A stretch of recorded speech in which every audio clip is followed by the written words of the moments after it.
Good morning, and welcome to the Chamber's virtual version of Business Over Breakfast. We are pleased to have Mayor Magnus join us to give us an update about city projects and initiatives and priorities for the upcoming year. My name is Jeff McCarthy. I'm the Vice President and Marketing Director at Bank 59. I am also serving my first year on the Chamber's Board of Directors, and I am honored to work alongside our dedicated board who all share the same vision and mission, which is to partner in the growth, development, and success of our diverse membership. Our membership is 300 plus strong and includes businesses and organizations of every size in every sector.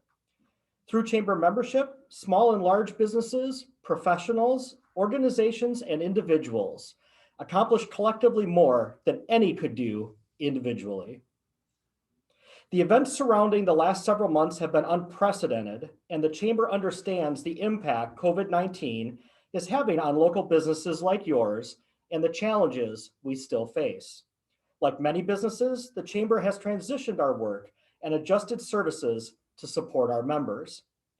The Chamber Board of Directors, committees, and staff have worked and continue to focus on supporting and promoting our member businesses through support local marketing campaigns, educational webinars in a range of topics relevant to the times, disseminating important information from city and state governments, fielding inquiries from area residents who want to support our local businesses, assisting businesses with questions, offering virtual networking events to help you stay connected, and writing acknowledgement letters for businesses applying for various grants. We will continue to focus on strategies to continue to support you in 2021 and beyond. We also want to thank all of you for your efforts to see our community through this challenging time. We have seen incredible resilience in a time of uncertainty, creative approaches to service and delivery, and many acts of support and unity during this pandemic. Our board of directors is a working board, which means we take on responsibilities as committee members. I also serve as the chair of our business education committee, so I will speak specifically to that one. We have been hard at work planning our educational programming for 2021, one of which is our Business Over Breakfast series. You're attending one today. We are in the planning process of other great programming based on a member survey we conducted late last year. Watch for an e-blast later today in which we announced a digital media webinar geared towards reaching new customers and engaging with current customers through digital platforms. This was one of the topics we gleaned was important to members from that survey. We are planning our next Business Over Breakfast following that topic, and I'm excited to announce that we will have Pat Miller, former marketing director for WTMJ and WKTI Radio, and the founder of the Idea Collective, presenting Stand Out and Sell on May 6th. Now, our honored guest this morning is another example of strong leadership in a time of crisis. Mayor Bob Magnus has worked with the City Council and staff to actively support our businesses and residents during this pandemic. He is here to share information about city initiatives and priorities for 2021 and beyond. Mayor Magnus is a doctor of veterinary medicine and is an accomplished senior executive and thought leader with over 30 years in the veterinary healthcare and business consulting industries.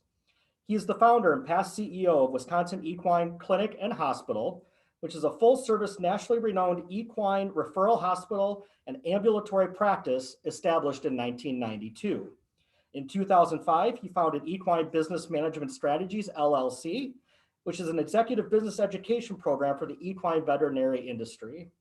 He then joined the business consulting firm Oculus Insights, LLP, a global consulting firm to the veterinary profession, offering full operational management services, executive coaching, business project consulting, and animal health industry B2B collaboration.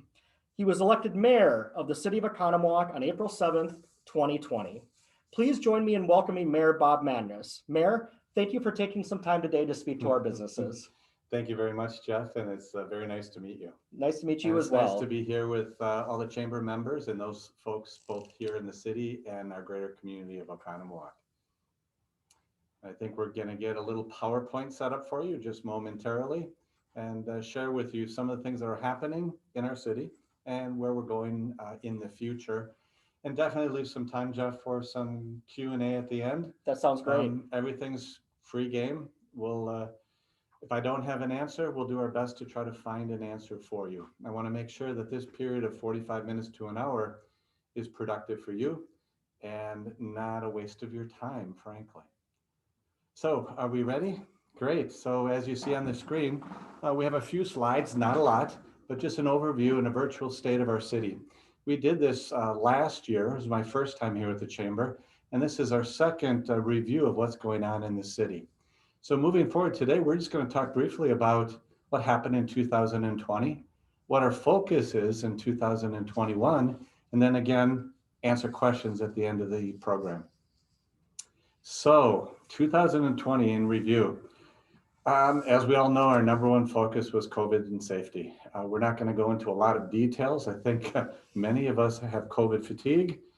And my goal is at the end of this program, you do not have Zoom fatigue. So our goal here is to talk a little bit about where we were, what we did. And these were the three areas that we really jumped on very, very quickly in April of last year. What are we doing with a lot of uncertainty with COVID? What were the immediate needs of our city and our staff? And then how do we make sure that city operations are kept in a positive way and we keep our doors open? So let's jump into that. As you see on the image on the right side of your screen, that image I call chaos.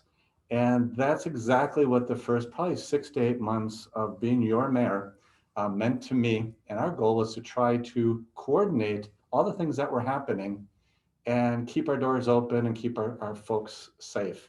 COVID and uncertainty, we're all very well familiar with that. We can also talk a little bit more about that, Jeff, later if your audience would like to. But during 2022, there were a lot of demonstrations, there were rallies, there were protests, there were a lot of things going on. And as a new mayor, we wanted to make sure everybody stayed safe. And I'm happy to report they all went off in a very positive manner. But in addition, we lost our city administrator. So our city administrator tendered her resignation to move to Brookfield for a position there. So from June until we hired a new administrator in November, I worked very, very closely with our staff and tried to assume parts of those roles as city administrator for about a 4 to 5 month period, as well as being your mayor. And it was a lot of fun. It was a very educational component. It did have its ups and downs for sure. But what I can report back to you as residents and business owners is we have an incredible staff at City Hall and an incredible group of department heads that really drive and work well with the folks that keep our doors open and provide the services. But it was a little crazy, going back to that little image of chaos. We also brought on a new police chief. Our former police chief had retired, Ron Berger. So there are a lot of moving pieces among COVID and uncertainty. But really the focus that we had put in place was trying to listen and get input. As I mentioned, we had to really focus on the safety and what was going on when there were not a lot of details of what was going to happen with this virus. So immediately we put together a task force to really focus on businesses, individuals, and the nonprofit world of churches and those folks, charity-based organizations. And we really tried to understand where everybody was. What are the needs that all of those different groups within our community have? Once knowing those needs, that we can try to shift resources, improve communication, etc. The other focus that was really important to me, Jeff, was that it's important if you have decision makers at any level, and in this case, we have our elected officials, our aldermen and alderpersons, that there's transparency and they get as many facts and as many details. So when they're sitting in their seats in council, they have the opportunity to make good, well-informed decisions. So we've worked really, really hard bringing things to the council where there's a lot of due diligence. There's a lot of work behind the scenes from city staff. And we've really expanded that and brought that even more into fruition. Also, the focus was on operations, systems, and processes within the city. My skill set and my background is operations. And so it was really a unique opportunity that I could really understand how the city ticked and try to make small modifications that could improve efficiency, keep our costs down, and really drive and make sure that we could deliver on those services. And we continue to fine tune those today. One of the nice things that also came out of the task force, as many of you may be aware, was called Oconomowoc Responds. We hired a communications and a marketing intern. It's a 12-month program, and it really has been a spectacular hit to help us try to improve our communication, get things tied between the downtown business district, the chamber, all of the residents, trying to get information out and respond to what we learned in that input listening component of what the task force did early spring.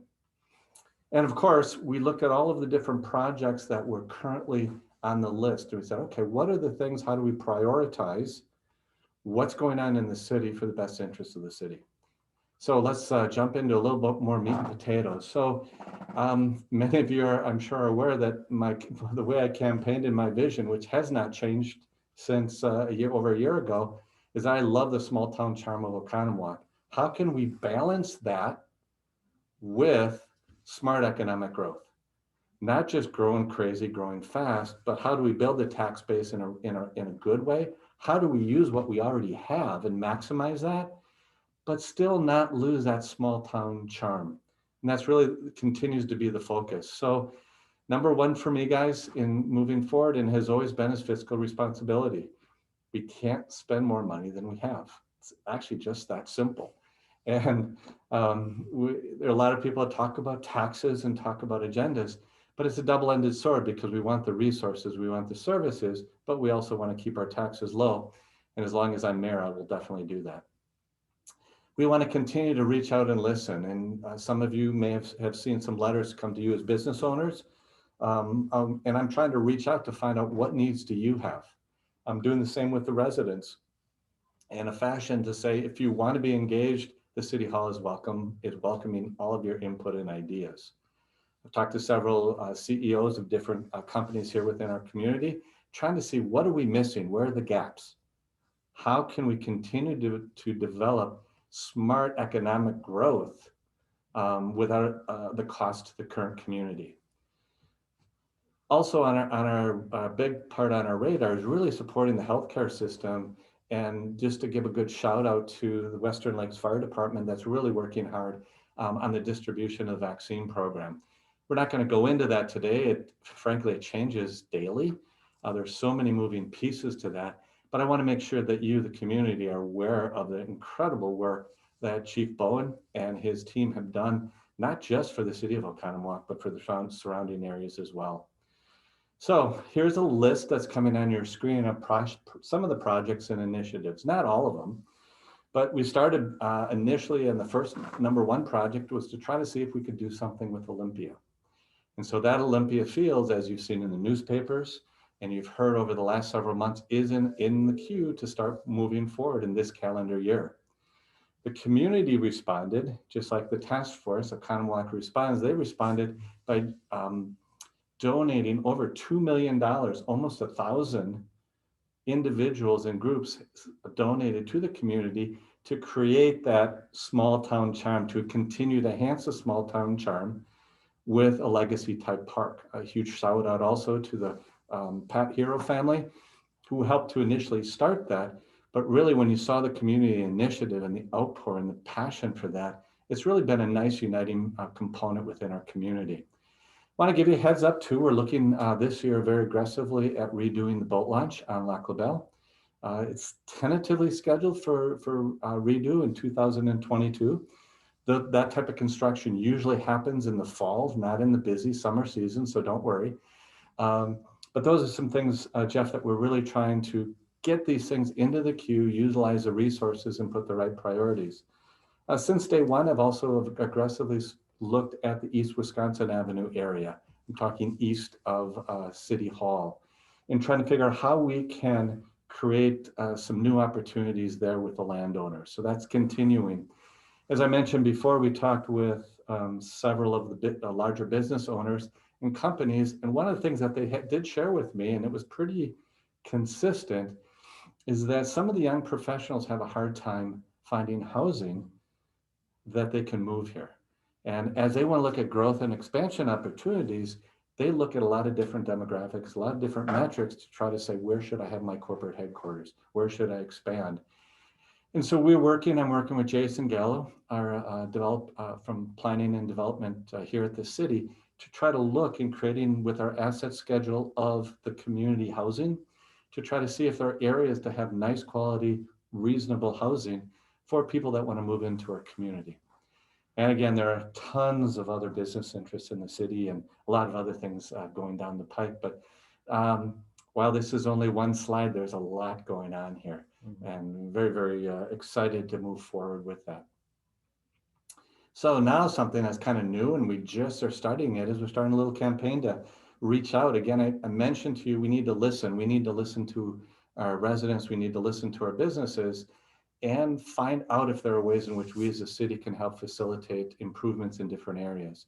So we're starting what's called a Your Voice. And for those in the community, I've sent out a few letters regarding this and given a new email called yourvoice@oconomowoc-wi.gov.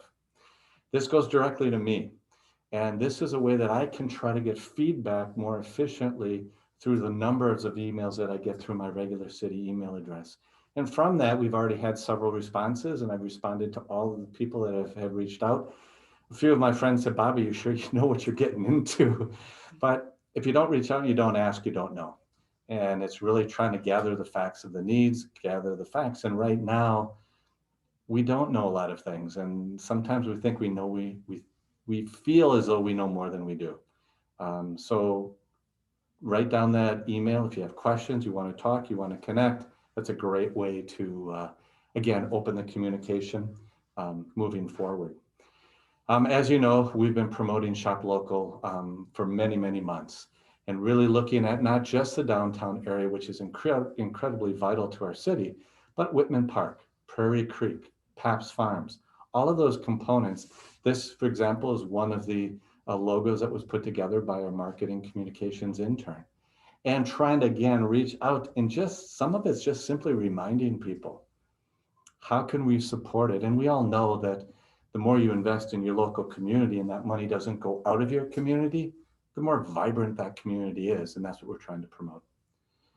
So business development, this is a big one because I'm a business guy. I like numbers. I like the ability to create things that are really good for our community. So we put a strong initiative to really expand the economic and business development area of the city of Oconomowoc with our lead person, Bob Duffy. And with a lot of efforts, we're going to try to open things up even more to try to bring the best of the best to Oconomowoc. We're really fortunate. We're in this unique bubble that our community overall is doing much better than a lot of communities. And so we want to make sure that we don't burst that bubble, that we continue on a trajectory up in a smart, incremental way. And to do that, we have to have more focus on economic and business development. And please come and visit us. Please set up an appointment to talk with Bob Duffy. I'm at City Hall. He's now located not next to the bathroom, for many of you that know that. He is actually located upstairs across from the council chambers in a really nice room that we can now be able to provide the resources and bring the different businesses and folks here to our community. So we're really excited about that. Let me tell you a little story. When I was campaigning, one of the things I noticed is we got a great group of people and great group of staff at the city, but they're all doing so many different things, which is wonderful. And one of the things that was hard was the ability for people to really focus heavily on some of the things that we want to put more focus on. Business development is one. And what happened is we pushed really hard and brought on through the business task force that marketing communication intern. And that's really been a huge value. And you may not be aware of it, and I understand, but the value that it's given us to help you in the community and help the whole community has really been, remarkable. And at this time, what I'd like to do is just give a really, really big thank you to 3 area businesses that have, as we'll call it, Oconomowoc responding. They've really responded during this pandemic to help the city fill a need that has had a huge impact and a positive impact. So I'd like to thank Bank 59. Jeff, I know that's where you work. This was not teed up for you. It's very real. Exonia Bank and also Beanbo Bakeries. So just to give the audience the scope of that, our marketing intern with overhead costs as well as labor is about $35,000. Well, these 3 companies kicked in the money, and we raised $35,000 for that in a really difficult time. And so from my perspective, Jeff, thank you very much. Exonia Bank, thank you very much. And Bimbo, just can't express my appreciation, because we want to be fiscally responsible with your tax dollars. We want to reach out, but we also want you as business owners to realize, if you have ideas, if you have ways in which you want to contribute or be more engaged with the city, our door's open. And this is really cool. I have to have a little disclaimer here, is I am a huge community bank person. So to have our two core community banks in here really jumping in, it was, the ask was easy, the response was wonderful. And again, you guys, thank you very much. And now I'm learning a lot more about Bimbo Bakeries, which is another fascinating company. So again, a big thank you. And to our audience, how can we help you? How can we partner with you for good things for both you and the city? So let's move on. You guys want to know a little bit about what's going on. I'm trying not to take too much of your time, and hopefully this is valuable information. So if you look on your screen right now, Olympia Fields. My wife and I have lived here about 35 years. I remember going to the movie theater at Olympia. I've been in Olympia Resort multiple times. I'm ecstatic that we're going to be able to move forward and actually remove those buildings that are a huge hazard to our community and really a blighted area. And so this is the huge area that you see just west of Highway 67, just north of I-94. And the area to the far east of it along along Highway 67 is actually the area that's moving forward to be developed. What's interesting about this piece of property is the amount of private infrastructure there. And it sounds good, but actually it's really a mess. And so it's an expensive thing for us to do, to build that infrastructure. And this is the first time we've actually really had a shot at doing it. And I do want to compliment Mayor Nolt for trying to get this moving forward. It was pretty much dead after the election and nothing was really happening. We engaged with the developer, we engaged with our council and said, how can we make something good happen that's going to affect our community for 10, 20, 30 years ahead? And this is a little rendition in this next slide showing you what the what it will somewhat look like. There's just an overview of a roundabout coming in off of 67 and the improvements in that area. And if you see that road far in the distance, that goes out to all of the other areas of Olympia. That's not being developed right now. That's the old golf course. I golfed on that golf course many times. And it also includes, we're not doing anything right now with the ski hill. But I think those are opportunities for future councils and future groups to address down the road. But this is really key, Jeff, because it's going to put the infrastructure in that doesn't exist today. And so this is a long-term gain. This is part of what I call the smart growth and smart development. If we do that, then I think we can strategically continue moving forward. I mentioned to you the 517, 525 park on the isthmus. So this was an interesting project where it had been under litigation for a long period of time. And it was a contentious thing for our community for, gosh, almost 5 years. Long story short, I came on as mayor and I looked at this property and I said, okay, we have a judgment, and any landowner has the opportunity, based on the zoning they have, to build according to those rules. When I looked at this property, I said, hey, they legally can do what they want to do. And I don't want to waste a bunch of money in litigation, but the community really wants a park and they really want to try to create this as a special area, for events and for hanging out and for different things in the years to come. So we put together a package with the developer and with their attorneys and said, hey, if we're able to raise the money, give us a number, give us a timeline. And if we can raise that money, cool, we will buy the park. And the council, just very, very forward thinking, was outstanding. We went into closed session to talk about these negotiations. And at the end of the day, they were, overwhelmingly supportive of this, because it's something that creates another value for the community without spending money and without increasing taxes, which are important to all of us. So very, very happy. Again, thanking Pat here and her family They've named the park. That was part of the negotiation. It's called the John and Lavinia Rockwell Park. Now there's a lot going on with that right now. And we can talk about that later, if you'd like, but there's just a lot of things moving forward. Because as a businessman, I expect it to be done yesterday. And as we work in the city, things are slower, but we're compromising, and we're kind of not doing it as slow as people want, and a little slower than I do, but a little faster. So we're coming up with some good ways so that we can start to utilize this for the community. One of the things that was really interesting is how important a portage between Fowler and LaBelle was. And so we're going to work really, really hard to have that implemented and operational this summer. But this is going to go through a couple phases of development. But our hope is that this summer you can be there and use it. It won't have a lot. It'll have just a green space area that you can utilize.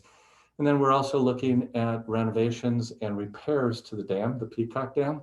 So we're trying to put all those pieces together. And it's actually, you think about it, it's just a bunch of trees and grass, right? And maybe some sidewalks. Well, there's a lot more to that. And when you start putting those pieces together, we're setting our timelines, putting those things together, making sure we get strong input from the community. But a core design committee and an input community has been working for the last several months to try to continue to move this forward. And just personally, I just want to thank the entire community and those very, very generous donors on this project. So what happened from that? What I was trying to do is figure solutions that can be sustainable. So when this group and this became an opportunity to buy this land for a park, there was really no structural way to run the process so people could donate tax-free. And the group worked for probably 6 weeks and could find no pathway. There is a pathway to do it through the city, but I also don't feel that it's the city's job to be involved with these really large projects. So the same group of people have formed and are forming a 501c3. It's just getting its final approval through the state. It's called Friends of Oconomowoc Parks and Trails. And that's going to be an avenue for a lot of other projects in the city. Could be a dog park, could be the skate park, it could be other parks and trails, could be waterway improvement. But what it is it's going to be something that's going to help our community for a long time. This hasn't been shared a lot with the public. It will be probably in about a month or so.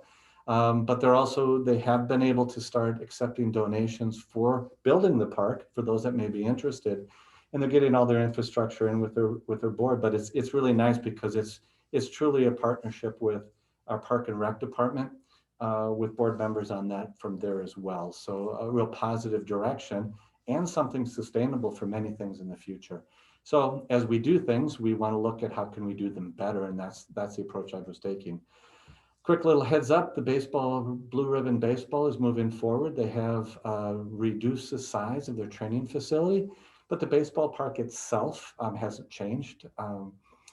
Their goal is to try to get shovels in the ground as soon as possible, and we would expect that sometime this summer, but for sure before the first part of September. Their goal, I believe, is to start to have baseball in the spring or summer of 2022. So those are really, really short timelines. Hopefully they can accomplish that goal.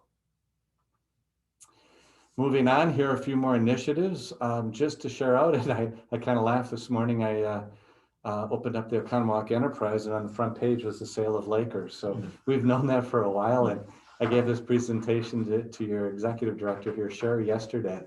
But here are a couple other things that are going on in the community, and then we'll try to leave some of the things open for discussion. Lakers, as you see in the enterprise, has been sold, and also it's going to be renovated, and I think that'll be a nice addition and improvement for the community, and also to thank the owner of Lakers for their longtime status here in our community. Mullins Dairy Bar, I'm sure many of you are aware of that, on the backside of Vino. We have a new hotel coming in, Marriott. It's a Town Place Suites. And if you know where Chili's is located, it's right just behind and at the end of that intersection. We'll have both a new hotel that'll be going in this year, along with the Dairy Queen. The Hackney House Luxury Apartments, that's actually the image that you see on the screen.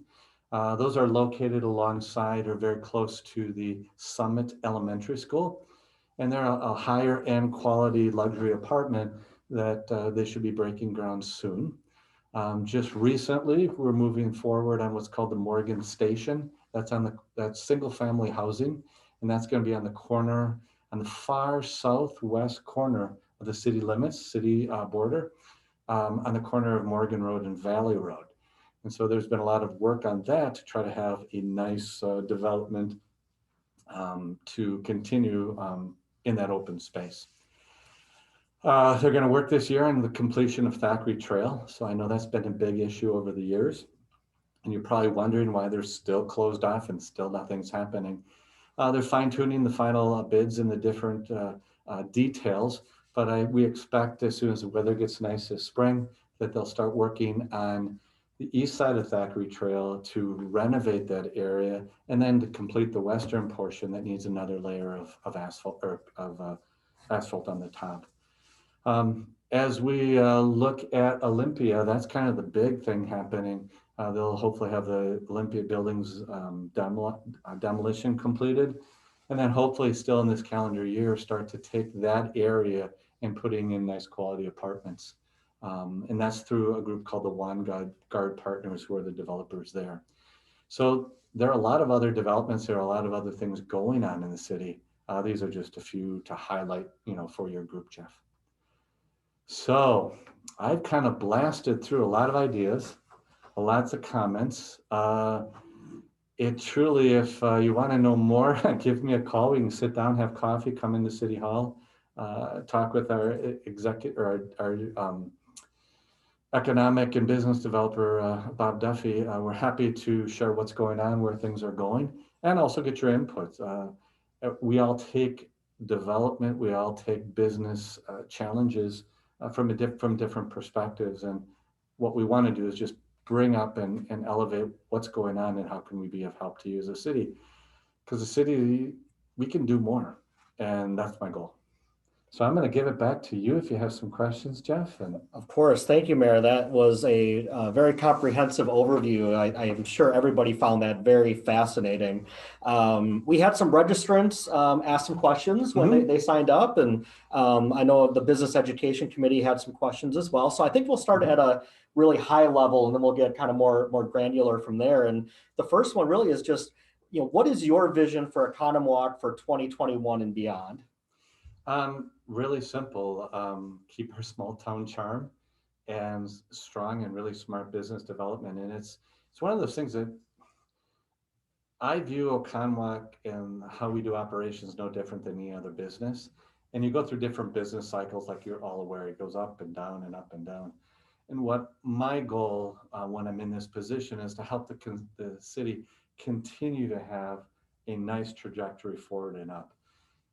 It can be done. We don't want to rest on our laurels. We see that in some of the communities around us that were really hot and exciting, and now you don't go there anymore. And so as a great place to live, work, and play, the motto of our city, that's the vision. Mm-hmm. And if I sit back and look, I want everybody to say, it would be really cool to live in Oconomowoc and work, live, and play. And I want to be the best place for people to go in southeastern Wisconsin. And I think that's not a pipe dream. I think we're partially there already, and we just have to stay true to that and continue to build on that in the experiences, and keeping our costs down and keeping things realistic. Yeah. Having come up now on about a year of dealing with the pandemic, to achieve that vision, do we have to dig ourselves out of a year-long hole, or is the economic health of Oconomowoc pretty solid? Yeah, depends who you are and who you talk to. But if we're going to look on a big picture standpoint, we have a wonderful bubble. I mentioned that earlier. And we are actually doing well. The city, from a financial standpoint, is a very good place. I don't take credit from that. That's really from previous councils and previous mayors. The key is making sure that we sustain that. Are there people struggling? Absolutely. Are there businesses struggling? Absolutely. My two areas that I worry the most about are really the small shop business owners and the behavioral health of the community, because these last 9-10 months have come at a huge cost to all of us in different ways. Coming back to your question, we're in a pretty good spot.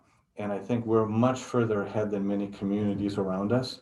And what we can't do is take the foot off the gas pedal. And by taking the foot off the gas pedal is be attuned to how we have to pivot and make changes within our community. How can we keep our doors open? How can we keep people safe in COVID? All of those components. But I'm actually really optimistic, and I hope that answered your question. It does. No, that's I great. could ramble on and on. No, there's a lot of good stuff to talk about for sure. Obviously, with people staying home more, I think effects of a downturn in tourism has taken its tour, and certainly in some areas, loss of room tax revenue. Without a doubt. And that'll affect some communities more than others. Do you think that that's going to affect Oconomowoc, or is that not such a major part of the overall economic health of our area?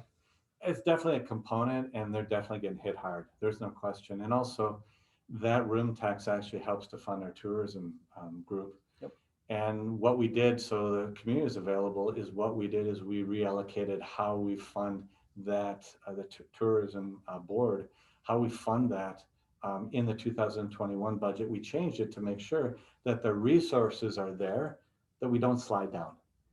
Now, it's all about having the beds filled and the room occupancy, and we're all about that. And I think if we continue to create a place that people want to visit, those things will move forward in a positive direction. Am I concerned though? Yeah. Yeah. But from a city standpoint, we've already adjusted for that for 2021. So what we're trying to promote for our city doesn't go down. So we are using the same or even a little more income or a little more revenue. We've just allocated it differently from one bucket to another, so that the impact of the room tax on the city will be negated for 2021. Got it. So it sounds like the services that people come to expect and appreciate from the city, we don't need to look at trimming those back at this point. No, I mean, my goal has always been to increase the services, and I'm really cheap and I don't want to spend any money to do it. So that becomes a conflict at times. Yet I think we've done an exceptional job so far. When I came in office too, our former administrator really worked hard with our department heads to really almost put a freeze on all additional spending, so that we are really careful in 2020. They did an exceptional job. And I think we're going to see the fruition and the benefits of that in 2021. That's great. I want to go back to the Olympia project. It's very Yeah. high profile. It's You been bet. in the news. I wonder if you could expand just a little bit. You mentioned it had kind of become a little bit of a dormant project, and now it's obviously back. How did that resurrection kind of come to fruition? That it was a little bit of dormant because everything was dormant, Right. because of COVID, and a lot of things were on a roller coaster with that project. When I was campaigning, one of the first things I did is I looked at what we had in the queue in the city of possibly doing. I actually met with the different developers to try to understand exactly where they are and what they were doing. And my approach to projects or initiatives, Jeff, are to try to pick 2 to 3 every year that we can allocate resources and really drive and have happen. My number one objective was Olympia. Can we do that? Can we create something that's going to have a huge impact for the future of the community? Or do we shift resources somewhere else because people involved aren't willing to work to have it become a reality? So that was my number one, even before I was elected. Number two was trying to have a solution for the Waterview condos, which is the Isthmus parking, so that we didn't waste more money on legal fees. We had a solution, and the community would be informed whether we had condos there or not. They would understand what, where, and why, so that we could move forward with that. And I was fine if we had condos, I was fine if we had a park, but the community, everyone really wanted a park, and they responded and they did it. So I've done that, and right now I'm in the process of picking 3 more. One I still have that didn't happen last year, I still have in the queue. We'll share that with you once it happens, but I think the community will be very happy if we can accomplish it. That's great. With Olympia, I know that the city passed a TIF district there, and we don't have time to get into all the ins and outs of TIF. But you did mention the public infrastructure that needs to go in there. And is that really what the TIF district is set up to support, is the infrastructure? Absolutely, Jeff. TIF stands for Tax Incremental Financing. It's basically a government program. It was implemented, thinking about 1975 here in the state of Wisconsin. It was done in the late 50s, actually, on the West Coast is where it actually initially started. But what it does is it takes an area that there's no good way to develop that area because people can't make money and the city can't take a risk. And so what we do is we get a group of financing to be able to work with the developer to take a blighted area or an area that just economically you're trying to build to help the community and putting those pieces together. And it's a huge project. It's a really huge project. It's also very complicated because there are a lot of pieces and a lot of details that go into the process. But in essence, in a very simple, because we could talk about this for 2-3 hours, very simply is that if you can take an area, and that area, if we put investment dollars in that area, and the tax base of that area increases, that increase in taxes is what supports how this goes. And really where it comes from the city, because we worked really hard on this, is what's the risk? I don't want to have a risk where somebody, in 2-3 years, I'm going to have to pay for it out of my tax dollars. So it's all a risk assessment and trying to look at that. And, that's really what we did. And to the Weingart Partners component, they really were on board to try to make this work. And they have a lot of things built into that TIF where they're taking a lot of risk, from personal guarantees to a thing called a pay-go, to make sure that we as a city aren't on the hook. But without that type of financing, guys, these things never happen. I've lived here and looked at that blighted area for the last 30 years. Right. And it's cool. So developers definitely have skin in the game themselves. Oh my gosh, yeah. I mean, if the numbers don't work, it's not a good deal for the city. We will not do a TIF, and I will never bring it to council, period. Yeah. Because you got to do the right thing. And I'm not going to put our debt and our great credit rating ever at risk. That's silly. Yeah, absolutely. You mentioned the Marriott and the Dairy Queen, it's going in not too far from Olympia. Do you think the Olympia project is already having a positive effect on development around that, or is that just kind of coincidence in the timing? That actually was in the queue before that. Okay. So I think it's a coincidence. It's something that has been going on for a couple of years. So I don't think that that's really connected. What's exciting is that going back to our drive for business and economic development is we want everybody to come to the city. We want to look at all the different business opportunities. We want to connect those landowners with those businesses. And we want to say no to those businesses that aren't of the quality and the caliber that we want in our community. Yeah. So I think that agenda moving forward with Bob's direction, we're going to have a lot of opportunities for the future. Yep. Very excited. That's awesome. And you mentioned a couple of housing developments as well. And you also mentioned early in your presentation the need for housing for workforce. Yes. Are any of the new developments targeted at a lower income demographic, or is that something that's still on the radar that you guys are looking to implement somewhere? If I tell you what I'm doing, I'll have to kill you. So no. So they're not quite the workforce housing that we're looking for. So that actually I've been working on behind the scenes, trying to find out those different options. The challenging part with workforce housing, it brings a value of diversity to the community that helps the community grow. Problem is building costs. So if you're going to have that and have it at a price point that somebody can afford, right now it's really hard to do that. Yes. So it's a huge struggle.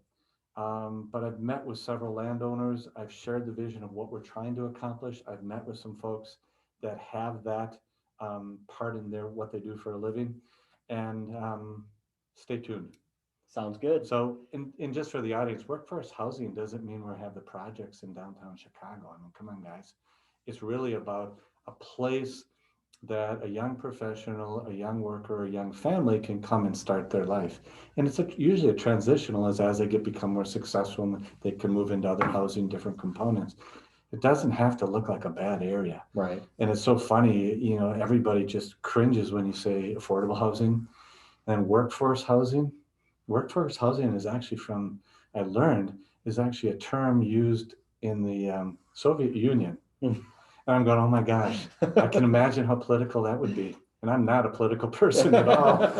But, you got to have some fun with this. And this is where you in the audience giving us feedback, your voice, email, let us know, let our departments know what your needs are. We can help because again, we just want that nice trajectory. We don't want a lot of bumps along the way. Right. And that's where everybody still is going to come here and all the great events and things like that. Well, and that affordable housing, as you mentioned early, is really critical in attracting a thriving business community here. Without a doubt. It's not just about the housing, it's about Mhm. supporting businesses as well. Well, and actually that's the initial driving force, Yeah. to be very frank. We have some great companies here in our community, even right on the outskirts of our community. I'll call it our city boundaries. And my philosophy is Oconomowoc is more than our city boundaries. So whether you're in Summit, whether you're in LaBelle, whether you're in town of Oconomowoc, et cetera, it's all about the bigger picture for growth in that standpoint. So that's how I view it. That's how we're presenting it. But it's really, people want to have growth opportunities and good things. That creates more services and more opportunities for the community. If it's balanced, and I've said that a few times, right? Mm-hmm. You don't just slap stuff up. If somebody with a large piece of land wants to just put a chunk of something here, they better have a good vision and a plan, because what we want to do is do it right the first time. We don't want to just have little projects. We want to have a strategy. And that's how you have smart economic growth. And that's what I've done in the companies I've managed. Absolutely. And you mentioned that email address. I'll give it again, yourvoice@oconomowoc-wi.gov. Is that the best place for a business owner to provide feedback? And is that the best place for a resident to provide feedback, or should they be working through their alderman? I think you should always work through alderman whenever you can, but you can always call me. And I put it out there because nobody's really engaging. And so if I can create platforms for the community, resident and business community to engage, here's your opportunity. But if you come to me in 2 years and you've never engaged and then you complain, well, it's going to be kind of tough to say it. But if I don't create the opportunity, then it's difficult. So I think you have several pathways to answer your question. Yep. One, you can always reach out to me. You can always call me. You can email me. You can email me at my city email. You can use the Your Voice email. There hasn't been a single communication to date that I'm aware of that I have not responded. And I will do my best to continue, but as some friends have said, Bob, what are you doing? You're gonna be answering emails all day. But at the end of the day, if we kind of have a better beat on what's going on, you can only ask so many people so many questions. And there's so many incredible businesses that nobody has a clue you're even here. Yeah. And so what I want to try to do is just enhance that. It's really that simple. That's great. I want to turn our attention a little bit to recreation. We mentioned the new Rockwell Park. You see signs everywhere. We did it. 517. Yeah, we raised yeah. the money. But you also mentioned they're establishing a 501c3. So is the park done and funded, or are they still fundraising? Still fundraising. Right now, the park has been purchased as of last Friday. So it is city property now. And so really it's a group of people along with city staff that are putting all the infrastructure and design together. And literally we had a meeting yesterday and we're putting together a very strict timeline, and then we'll be able to share that with the community. Because it's kind of funny, you look at a park, you think, oh, it's pretty simple. Right. Not just a bunch of grass, a few trees, a couple benches. There's actually a lot more to it. And what we want to do is do it and do it right. And continue with that fundraising. So, Got it. Absolutely. So if you're still interested in supporting that park, they're raising those funds. We didn't really talk about something else that I've heard a lot about, is the skate park. Can you give any details about that? Yeah, it's actually in a very similar fashion that they've done with the Isthmus Park. And so we have one alderman that's working hard. Alderman Kowieski is doing a dynamite job on something that's been passionate for several years. And they've done that along with Alderman Ellis, doing a lot of due diligence with the schools and with the kids about building a skate park. And this is where that public-private funding is really, really valuable. Mm-hmm. And hopefully it happens. My gut feeling is that it'll happen. That's a skate park for mostly teens and young and youth. that would be installed at Roosevelt Field. So it's a great way in which we have the city putting money in and the community putting money in. And I think those types of relationships are really, really good. They did a fishery, I believe, last week or the week before to try to raise some money, which is awesome. And we're crossing our fingers that it happens, because it comes back to the experience of being here in Oconomowoc. Live, work, and play, right? This Yep. is the play part. When you sit back and look at all the teens and the youth, we don't discuss that very often. Right. And we should. And I think with Alderman Kowalski's leadership here, hopefully this will happen. And he definitely has the support of the city. That's great. Yeah, I know there's been a lot of talk around both of those projects, and I think anytime we can enhance the recreational opportunities here, that's great for everyone. Obviously, with summer right around the corner, hopefully it doesn't feel like it today, but people, the recreation in Oconomowoc is so powerful, and hopefully the vaccinations for COVID-19 continue to spread throughout the population, and we can get back a little bit to normal. How is the city partnering with local healthcare systems to help facilitate that? Or does the city even have a role in helping to facilitate that? We have a role, but it's minimal. The role is to try to provide the resources and support for the people that are implementing it. And it comes back to our pro healthcare, Aurora, our pharmacies. The challenging part, and I just feel bad for everybody, is the misinformation, the miscommunication, and the bloody thing keeps changing every day. So what we're trying to do is make sure we get the messaging out and trying to support. So if Western Lakes needs anything, boom, they'll call, we'll provide that resource. Do we have to allocate staffing or other different components? We're there. We've actually, something that wasn't done that we brought in last year is we brought in both police and fire. They're involved in our weekly department head meetings. They're very engaged in the city. So we've really opened up that communication, the transparency among all of the different components, so everybody gets on the same page. And what happens with the number of communities that are in Western Lakes, we have a call every week, and we go through all of that, and everybody shares their ideas. So it's really it's a wonderful way to try to all do things really well together. It's not just Oconomowoc, it's everybody. Mm-hmm. And to me, that's what's important. So but we do not regulate or drive the vaccine program. That's not the city's role or responsibility in our community. Yeah. We did have somebody ask, and obviously the senior population very interested in vaccines, Yes. As well, but interested in hearing any possible plans or attention to support the active senior population in Oconomowoc. Obviously the parks are for Sure. everyone, but anything Sure. else specifically targeting a senior population? Yeah, I would say to the seniors, not enough, but that's something that's definitely on our radar to improve. One of the things we're working really hard is getting the interconnectivity among the community, whether it's a bike trail, whether it's a walking trail, and now you have a foundation to go ahead and submit money and support, is trying to create all those different opportunities. And I think one thing that's very unique that maybe the community doesn't know is how much the city supports the use of the senior center at the Berkshires.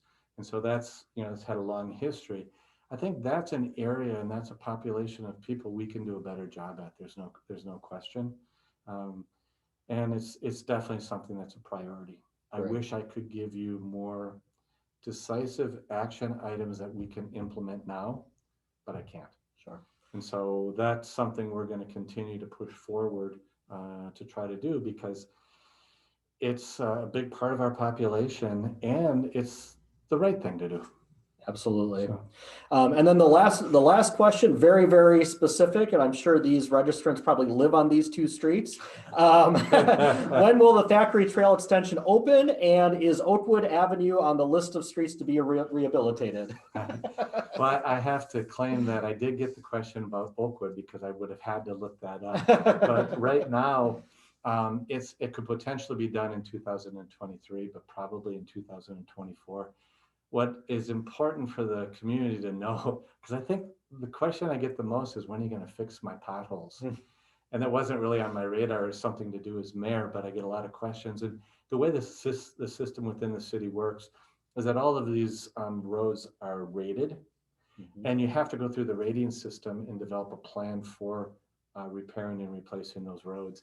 You know, about 10, 15 years ago, our city invested very, very little in infrastructure, and that's come at a cost. And so some of these roads are not good, but we also have to stay within our budget and keep things so that we don't increase our taxes to support that. We also are also looking at this calendar year at trying to come up with a better plan for funding and a longer term strategy for our roads and our trails. And so hopefully there'll be some things maybe later this summer or fall as we start looking at the 2022 budget that will maybe expedite some of those things. But for those on Oakwood, I'm sorry. But it makes sense based on how the systems are set up, but it doesn't solve the issue and the need that you would like. Yeah. Thackeray Trail is actually more of a positive. I mean, they should start working as soon as the weather gets nice. And remember, it's kind of a two components, is you have redoing the whole eastern side, which is going to be a bit of a mess.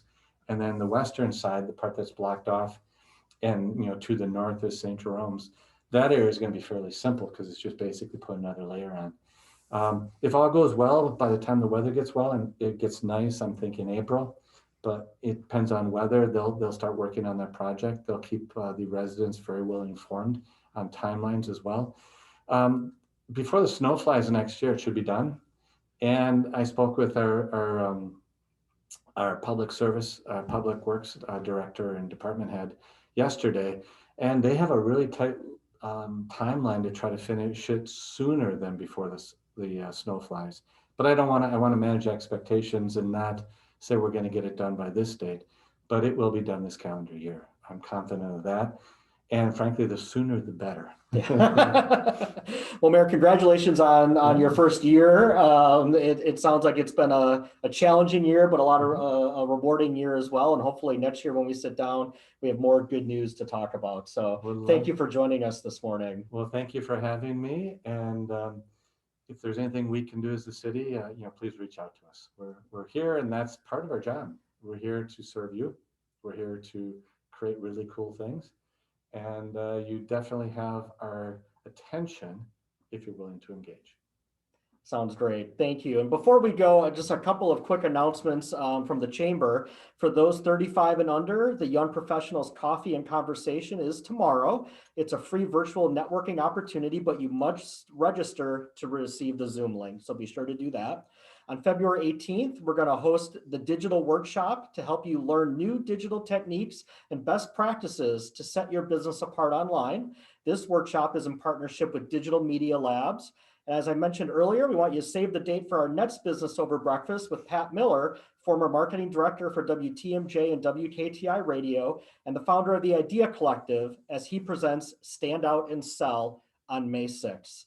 I want to thank everyone who joined us today. If you have additional questions for the mayor or the chamber, we invite you to send those questions via email to Sherry Sansala at director@oconomowoc.org. Have a great day, everyone.